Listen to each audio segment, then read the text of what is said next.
Virtue of Wisdom of Nagarjuna. Attained Lamad. Composed by the bodhisattva Nagarjuna and translated by the Tripitaka Dharmakarya Kumarajava of the land of Kaucha. Under the later Tsin. Translated from the French. By Gelongma Karma Migmi Chodron. Chapter 28. The Virtue of Meditation. Sutra. It is necessary to fulfill the virtue of meditation by being based on the non-existence of distraction and delight. I. Necessity for meditation. Sastra. Question. The rule for the bodhisattva is to save beings. Why does he dwell apart in forests and swamps, solitudes and mountains, preoccupied only with himself and abandoning beings? Answer. Although the bodhisattva stays away from beings physically, his mind never abandons them. In solitude, he seeks concentration and gains true wisdom to save all beings. When one takes a drug for health reasons, one temporarily interrupts family affairs. Then when one's strength has been recovered, one resumes business as before. The rest that the bodhisattva takes is of that nature. He swallows the drug of wisdom by the power of meditation. When he has obtained the power of the super knowledges, he returns to people and, amongst them, becomes a father, mother, wife, or son, master, servant or school teacher, god, human or even an animal. And he guides them with all sorts of teachings and skillful means. Furthermore, the bodhisattva practices generosity, morality, and patience, three things that are called gates of merit. For innumerable lifetimes he has been brahmadevaraja, sakradevendra, cakravartin king of jambudvipa, and ceaselessly gives beings garments made of the 7 jewels. In the present lifetime and in future existences, he abundantly enjoys the 5 objects of desire. It is said in the Sutra, the cakravrtin king who has taught his people the 10 good actions, is later reborn in heaven. From existence to existence he works for the benefit of beings and leads them to happiness. But this happiness is transitory. Following it, suffering is experienced. And so the bodhisattva produces a mind of great compassion.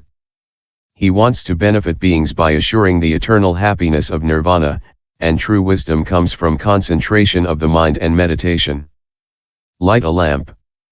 Bright as it is, you cannot use it if you leave it in the full wind. Put it in a sheltered place, it will be very useful to you. It is the same for wisdom in a distracted mind. If the shelter of dhyana is absent, the wisdom will exist, but its usefulness will be very restricted. It is necessary to have dhyana so that the true wisdom is produced. This is why the bodhisattva, separating himself from beings and withdrawing into solitude, seeks to obtain meditation. It is because meditation is pure that the wisdom is pure also. When the oil and the wick are clean, the light of the lamp is also clean. This is why those who want to attain pure wisdom practice meditation. Moreover, when one is pursuing worldly business but does not apply one's whole mind to it, the business does not succeed. Then how would one reach very profound Buddhist wisdom if one neglects meditation? Meditation is the concentrating of the distracted mind.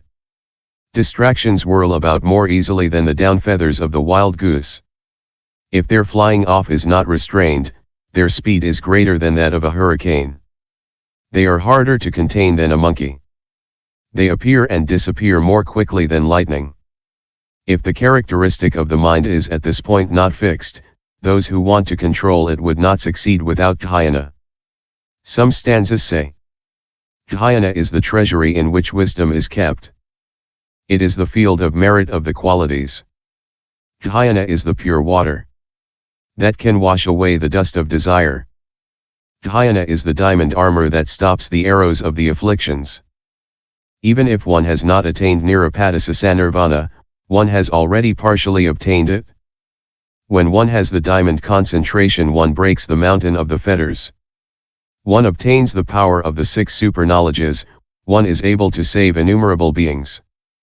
A heavy rain can penetrate the whirlwind of dust that hides the sun. In the same way dhyana can dissipate the wind of vitarkavikara that distracts the mind. Finally, dhyana is hard to obtain. It is by means of sustained attentiveness and unrelenting special effort that the ascetic will succeed in acquiring it. If gods and sages do not succeed in obtaining it, what can be said of ordinary people with lazy minds? The second attack of Mara's daughters. When the Buddha was seated in meditation under the Nyagradha tree, the three daughters of Mara questioned him with these stanzas. Alone, sitting under a tree, the six organs ever in repose. Would you have lost a treasure? Do you not feel the poison of grief and sorrow? Your face is unequaled in the world. You remain alone, seated, your eyes closed. Our minds are uncertain. What are you looking for in this place? Then the Bhagavath answered with these stanzas. I found the taste of nirvana. I do not like to dwell among the emotions. I have chased away the internal and external enemies. Your father also I have put to flight. I have found the taste of the deathless. I am seated in this forest in peace. Beings are prey to attachments. I feel compassion for them. Then the girls felt ashamed and said to themselves, this man has abandoned pleasures. He is unshakable. At once they disappeared and were not seen again. 2. Means of acquiring meditation. Question. By what means is the virtue of meditation attained? Answer. By eliminating 5 objects, namely, the 5 sensual desires, by avoiding 5 things, namely, the 5 obstacles, and by using 5 practices. A. First method. Eliminating the sensual desires. How to eliminate the 5 objects? The 5 objects of desire should be condemned by saying, alas! Beings are always tortured by the 5 objects of desire, and yet they seek them senselessly. Once obtained, the 5 objects of desire develop and progress like fever or magic. The 5 objects of desire are useless like the bone gnawed by a dog. They foment quarreling like the meat over which birds are contending. They burn a man like the torch carried in the wind. They harm a man like treading on a poisonous snake. They are futile like profit made in a dream. They are as short as a short-term loan. Foolish people are attached to the 5 objects of desire and will arrive at their death without having rid themselves of them. As a result, they will suffer immense sufferings.